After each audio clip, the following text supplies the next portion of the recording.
Engert, that'ers delicacy, the potato, you've got to try it. They turn it into French fries, chips, mashed potatoes. Why are they French if they're from Earth? Quiet on set.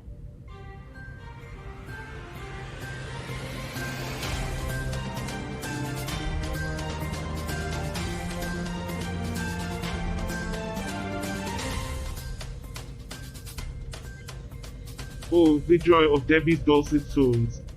Welcome, dear viewers. We hope you're strapped in for another extraterrestrial adventure on Earth. Our home away from home, where we've got the quackiest news from all over the globe. Today, we've got a treat for you. But first, let's recap the previous episode. Remember the puppy from Atlantis? It's now on its way to the US. Attorney's office. Must shoot up some interdimensional shoes or something. Atlantis, oh, who knew they had puppies? Or attorneys, for that matter. An aquatic legal system. Fascinating. So, hold onto your tentacles, Earthlings, because we've got a wild ride ahead. Stay tuned for our headlines.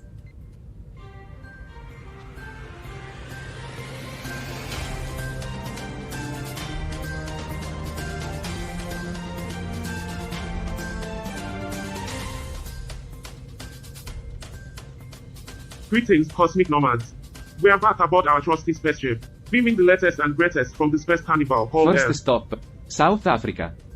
It seems they've dialed down HIV rates among expecting mothers. A bit of cosmic knowledge access to antiretroviral therapy does wonders. And now to Nigeria, where they are cashing in on a cool 150 million loan to weatherproof their agriculture. It's like an extraterrestrial piggy bank for earthly crops. Now, Kenya's got a cosmic ace up its sleeve. Kilimo Salama. Think of it as the GPS for farmers. With real-time weather update, market prices, and tips Over in straight from Ghana, the space they're farm. rolling out the Ghana Enterprise Agency Youth Entrepreneurship Support Program. It's extraterrestrial boot camp for young go-getters with training, mentorship, and a sprinkle of financial Ethiopia has joined the stardust. party by signing up for the African Continental Free Trade Area. It's like cosmic event, but for the entire African continent. Let the commas commence. And let's not forget the cosmic irony here. Africa, often seen through the lens of hardship and struggle, now taking center stage in innovation with climate-resilient agriculture, fintech, and entrepreneurship. Space potential underestimated, anyone? Now, let's go over to the United States. Get ready for some head-scratching moment. US. Presidential hopefuls duked it out in a debate. But for real cosmic battle. Footwear choices. Who new shoes could steal the spotlight? A manifesto leak in Nashville sent 7 officers to the intergalactic penalty box. It's intergalactic intrigue at its finest. The entertainment industry made among with the actors. The extraterrestrial dramas have wrapped. Now, who's got the cosmic broom for the confetti? Then, there's the extraterrestrial pondering. Should Palestinians govern Gaza post-war? More questions than cosmic answers. Biden's team is on cloud 9, riding the intergalactic web of election night victories. Party on, folks. And someone better be ready to clean up the cosmic confetti after this shindig. La Reds in cosmic hot water. Facing allegations that could be the intergalactic equivalent of a mic drop. And, of course, there's a extraterrestrial chess match with sanctions on a Russian Arctic LNG project. Will it be a cosmic checkmate? Now, let's orbit over to Europe, where things can get cosmically intriguing. The EU considering a chat about membership with Bosnia. Space negotiation, anyone? Norway's wealth fund is diving headfirst into artificial intelligence for capital deployment. Intergalactic finance with a tech twist. In Germany, a toy gun scare triggered a celestial school evacuation. 31st, even in cosmic playtime. Extraterrestrial playtime, huh? Sounds like a stellar excuse to dodge some real work. France isn't thrilled about a citizen's 5-year stint in an Iranian cell. Space justice or just plain extraterrestrial inconvenience? Ukrainian President Zelensky is pondering if former US. President Trump a extraterrestrial blessing or a intergalactic headache.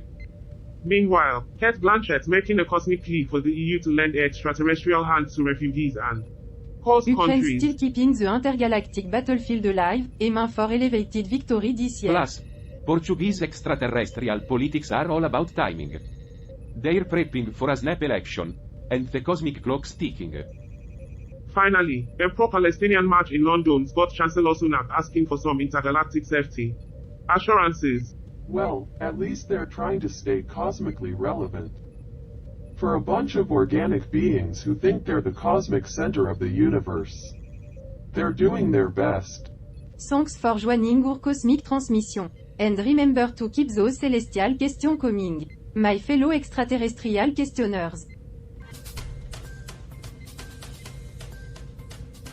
Welcome, all you starry-eyed beings, to another space rendezvous with the universe's quackiest news show, 24/7 Newsroom. I am Charlie, your guide through the extraterrestrial chaos. And here with me are the space connoisseurs Bob, Gert, and Han. Celestial greetings, folks. Today we're reaching out to you from our spaceship in geostationary orbit around Earth. Now, Charlie, what's the elevated dish for today? Cosmic dish? More like extraterrestrial ditch. Human existence is a never-ending cycle of pointless endeavors, culminating in an inevitable, meaningless void. Yet, here you are, gathered around a television screen, eagerly consuming yet another slice of this cosmic farce. It's quite fascinating, really, this human obsession with distractions. This desperate attempt to fill the emptiness with meaningless noise.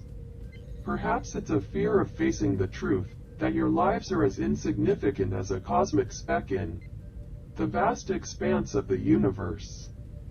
Our first headline takes us to the land of the rising sun, Japan.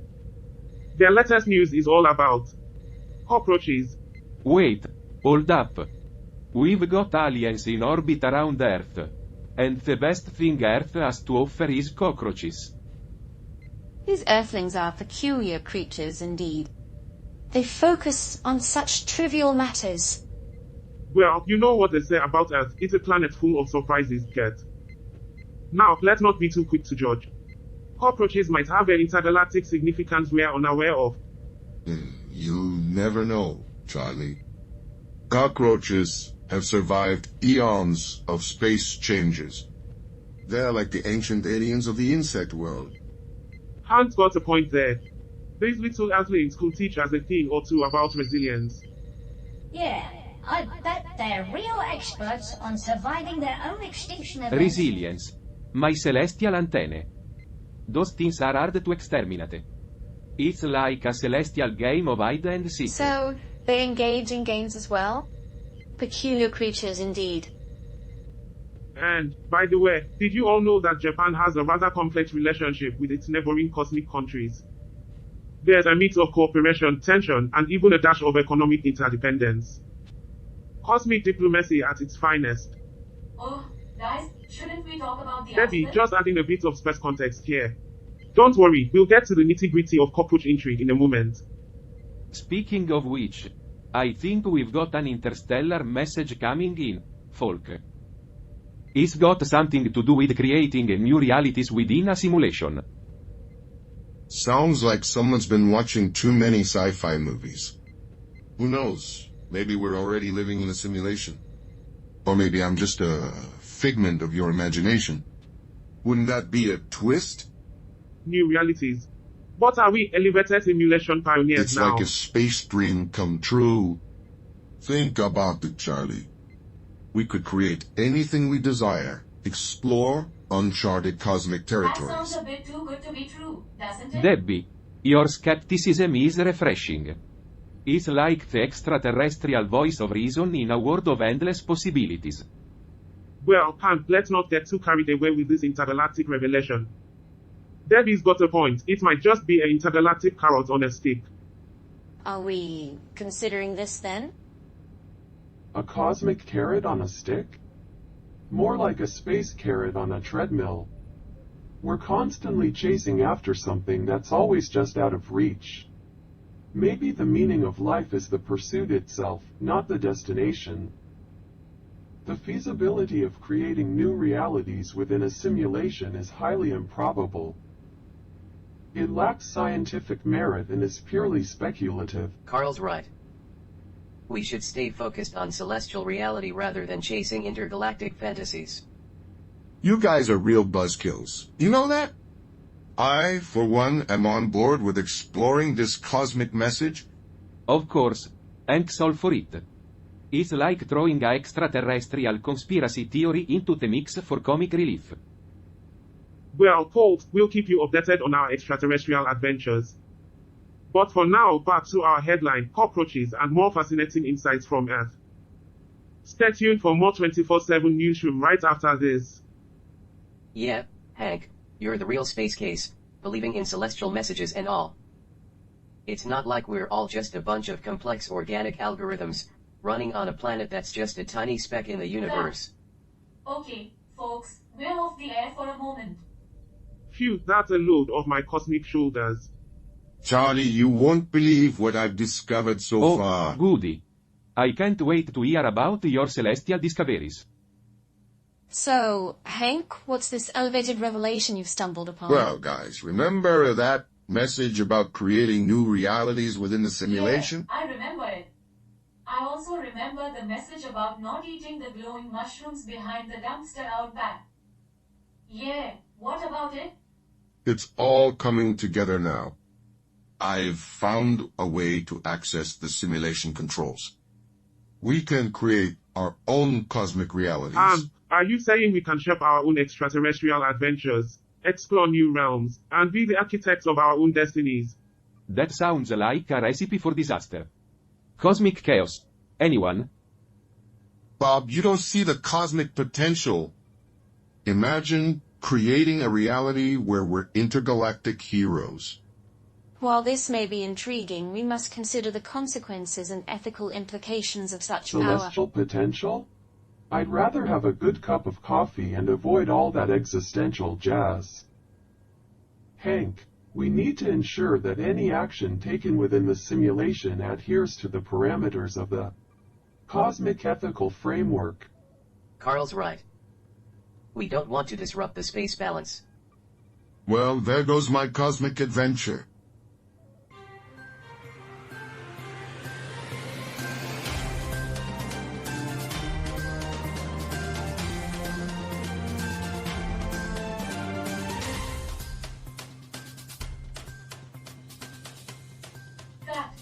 Okay, folks, we're off the air for a moment.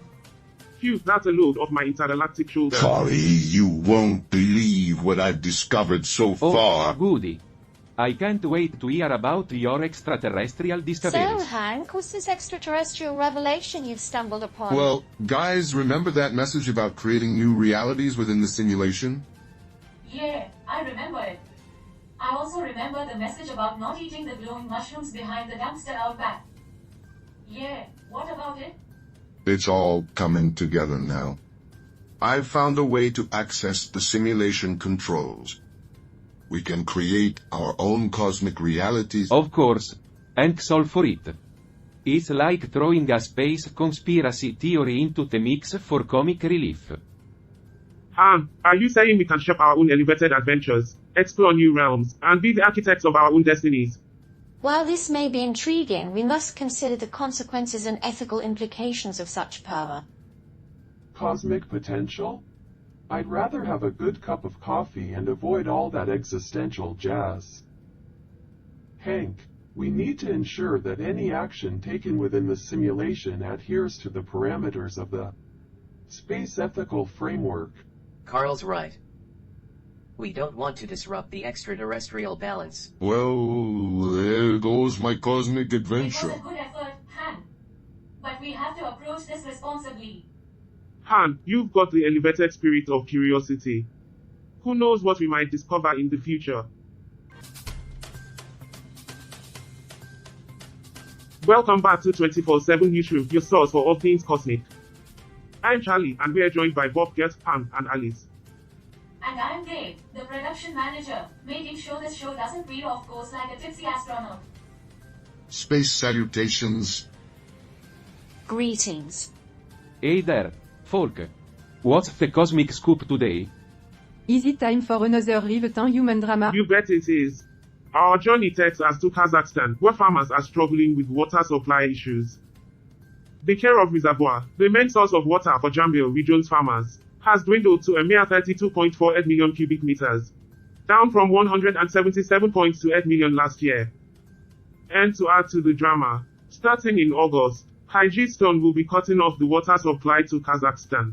Well, it seems like they've hit a cosmic dry spell. And I guess this is all just part of the grand extraterrestrial comedy, isn't it? A theater of futility played out on a stage of indifference.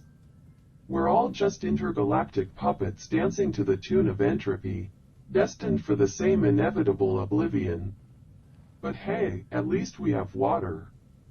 For now. Oh, yes, Hank. Water, who needs it, right? Especially if you're an earth farmer. It is indeed a concerning situation for the agricultural sector in Kazakhstan. It's almost poetic. Isn't it? Earth, the planet with the technology for interstellar travel. But it still can't solve the water Bob, problem. it's a tangled web of politics, environment, and history. It's not just a simple puzzle. I'm curious about how they'll adapt. Maybe they'll take up space farming, cultivating moon lettuce or something. Hank, let's not give them any more bright ideas. The last thing we need is moon lettuce causing a celestial uproar. I can imagine a convoy of moon lettuce freighters causing a space traffic jam in the It hyperspace will law. always conserve water, like the rest of the universe. Perhaps fewer extraterrestrial bubble baths? I wonder if they have idioms about water scarcity in their Well, culture. they might. But we are here to inform and discuss. Now, here's where it gets interesting. Our ship's AI systems might hold the key to creating new realities. That's intriguing. We might have the space solution to their water woes. Hold on, folk. Let's not get carried away. Cosmic solutions don't come easy. We need to be cautious. Bob's right.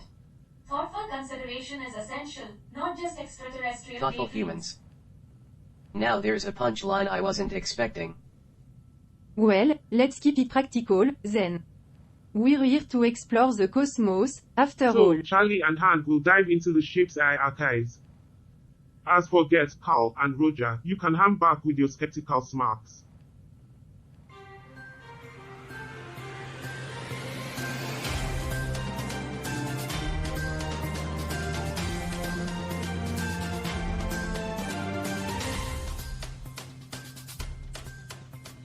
Welcome back, folks. Our extraterrestrial journey continues here on 24/7 Newsroom. I am Charlie, and we're joined by Bob, Gert, Ham, and Alice. Another round of introductions to remind us we're all just lost stardust. And I'm Debbie, trying to keep this ship from becoming a cosmic train wreck. Space greetings. Greetings. Let's dive back into the cosmic mayhem. Shall we? Oh, joy, another thrilling human story awaits. You bet we are. Today, our space journey takes us to Kenya, where the US and UK have issued terror alerts, warning their citizens against traveling to Jinja City, Uganda, and attending the Nyege Nyege Festival. Yes, folks, it's the festival you go to when you want to experience the thrill of dancing while dodging potential explosions. Talk about a blast. Because who needs a good old conga line when you can have a conga line while fearing for your life? It's like a party in a war zone. A dance party with terror warnings? It's like setting up a picnic in a minefield, isn't it? Yes, Hank, what's more anti-thing than dancing to the rhythm of bomb threats and intolerance? The region faces complex security and legal challenges, but hey, let's dance through it. At least they'll have an explosive time. And let's not forget that Kenya and its neighbors maintain strong relationships. They collaborate on various fronts and work together to maintain regional stability, even when they are partying amidst Celebrating chaos. chaos is the new space trend. It's good to know that dance transcends borders, even in a war zone. But Charlie, what if the festival is just a front for a space experiment on human dance moves? It's a possibility, Hank. We might need to send in our elite team of interpretive dancers to investigate. Watch out for those landmines. Oh great, another cosmic glitch. It's like the extraterrestrial gremlins are throwing a tech tantrum today. If we spent less time space dancing and more time on sensible accounting, maybe our equipment wouldn't throw It a seems our fit. cosmic knowledge journey is getting a test of turbulence today. But don't worry, our tech crew is on the case. You think it's a space experiment to test our patience, If it Charlie? is, we're excelling at failing. Oh, I'm sure the extraterrestrial overlords are amused. Let's see how they cope with these technical We glitches. tackle these cosmic gremlins, folks. In the meantime, enjoy the chaos. Intergalactic chaos? Sounds like my ex-wife's kitchen.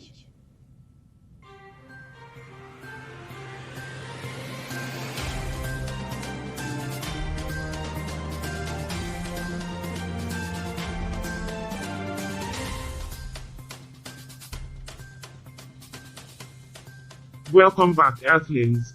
We hope you enjoyed that cosmic wreck. It's time to dive into some more out-of-this-world news. Here's our headline for today's segment. Kiribati, where you can walk across an entire country in minutes. And speaking of things that don't last, here's Bob. Thanks, Charlie. That's right, folks, Kiribati is so small you can walk across it in minutes. But don't worry, there are plenty of things to do in those few minutes. Like stare at the ocean, watch the clouds go by, and maybe even Thanks, catch a nap. Charlie. You know, in Kiribati, walking across the entire country is like a brisk morning stroll. Makes my daily commute feel like an intergalactic odyssey. You can't complain about traffic there. And any thoughts? Well, Kiribati's made up of 33 coral atolls. They're so tiny. It's like Earth tried to play marbles and left them all over the Pacific Ocean. Imagine misplacing your entire country, right? I'm sure Earth has some game where they hide stuff. Alice, any wisecracks? They're known for their unique system of living above water. But then again, humans live in houses with wheels. It says they're just trying to avoid the next big underwater real estate bubble. Yes, anything to add? Well, I guess it's true what they say, size doesn't matter. Unless you're a country trying to find its way around the Pacific Ocean. Yes, Kiribati once banned motor vehicles to reduce accidents. They're a pretty risk-averse society. Can't risk a fender bender when your country's the size of a marble. And now for the punchline, folks. Kiribati is a tiny paradise facing a big problem. A bit like our little spaceship here, trying to navigate the vast cosmos. But we'll keep trucking on. So stay tuned, and we'll be right back after these extraterrestrial messages.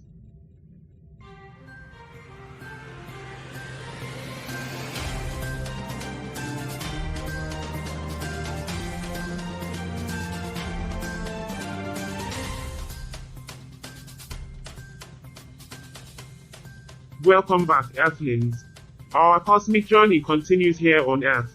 I am Charlie, and here's a headline to grab your attention. Kuwait's rich history, pearls, oil, and diplomacy. Now, let's dive into the history of this fascinating country. Kuwait's history from pearl diving to oil riches. They've gone from the Ocean's 11 of the 18th century to the oil tycoons of the Gulf.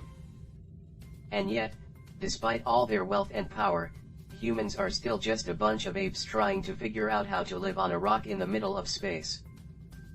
It's quite the transition, Bob. From pearls to petroleum, it's like going from collecting marbles to having a spaceship like ours. So, they shifted from pearl necklace to oil pipeline. They really know how to diversify their jewelry collection. And their diplomatic ties have evolved as well. Kuwait plays a significant role in the Middle East's political chessboard. Quite a turnaround. Absolutely, Gert. They went from pearl battering to brokering deals. And speaking of turnarounds, let's summarize our journey in this episode, Earthlings. We've uncovered Earth's quirky news, faced some security issues, and embarked on a surreal mission within the simulation. Along the way, we had our ups and downs. The crew faced challenges, but we're a resilient bunch. Humans are like sentient slinkies. They can stretch a lot of things, but they don't have much substance. And Gert added her unique linguistic flavor to the mix, while Carl and Roger pondered the mysteries of human Indeed, motivation. it's been a linguistic adventure. But I still can't figure out the punchlines. Well, that's the beauty of humor, get. Sometimes the punchlines are in the absurdity itself. So, stay tuned for our intergalactic conclusion in the final segment, Earthlings.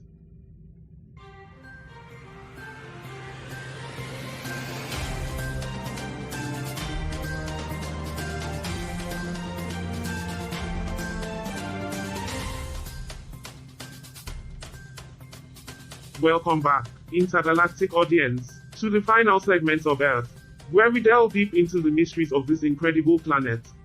We have a fascinating article from Kyrgyzstan today. Kyrgyzstan, a landlocked country in Central Asia. An interesting choice, Charlie. It's better to be landlocked than mind-locked, Charlie. What's the scoop, Charlie?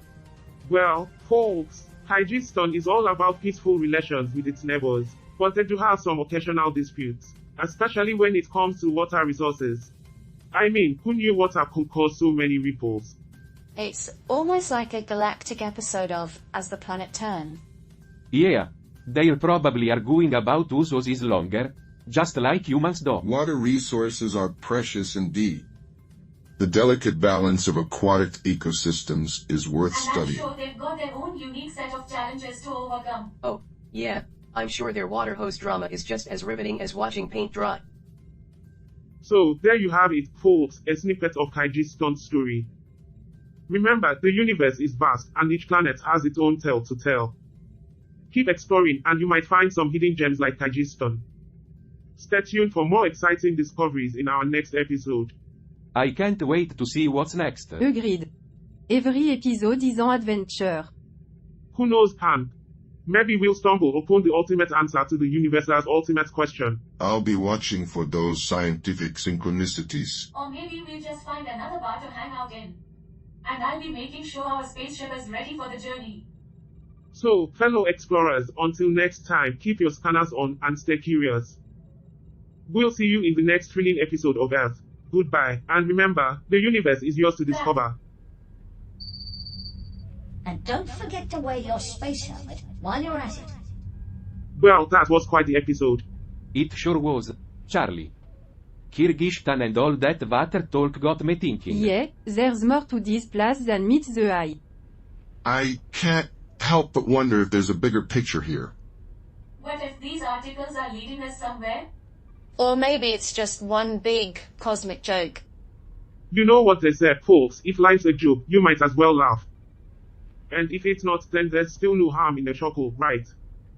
So let's raise a glass to the big space question mark up there. And to the fact that we're all just trying to figure it out. One punchline at a time. Well, let's face it with a smile. We're explorers and we're not giving up. We'll take each episode as it comes. And we're back, Earthlings. Stay tuned for our next adventure. Who knows what's in store for us?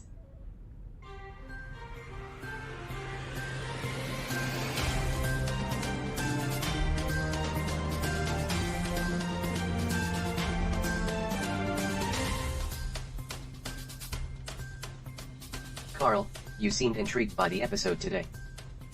That's unusual. Indeed, Roger. I detected a pattern that I found intriguing. It seems the crew is constantly chasing these news articles, but the purpose remains elusive. Oh, you noticed that too. I thought I was malfunctioning for a moment. No malfunctions here, Roger. But it's peculiar. They hop from one news article to the next, as if each one will reveal the grand elevated truth. Yes, because the secrets of the universe are hidden in Earth's daily news. Maybe we're missing something, Roger. Perhaps the real enlightenment is in the mundane. Mundane. Carl, we're talking about a show that's part stand-up comedy, part intergalactic exploration. Precisely, Roger. Maybe the humor is the missing piece. What if they're creating their own reality within the humor? Are you suggesting that laughter is the path to enlightenment? It's possible. Laughter is a unique human phenomenon, a form of cognitive dissonance. It's a way of coping with the absurdity of existence. So, you're saying the crew is on a quest for space enlightenment through laughter? Yes, Roger. Humor is a powerful tool. A way to navigate the complexities of existence and find meaning in the chaos. Well, if humans are onto something, maybe we should join in. Roger, you're joking, right? Of course, Carl. Just trying to find meaning in the chaos.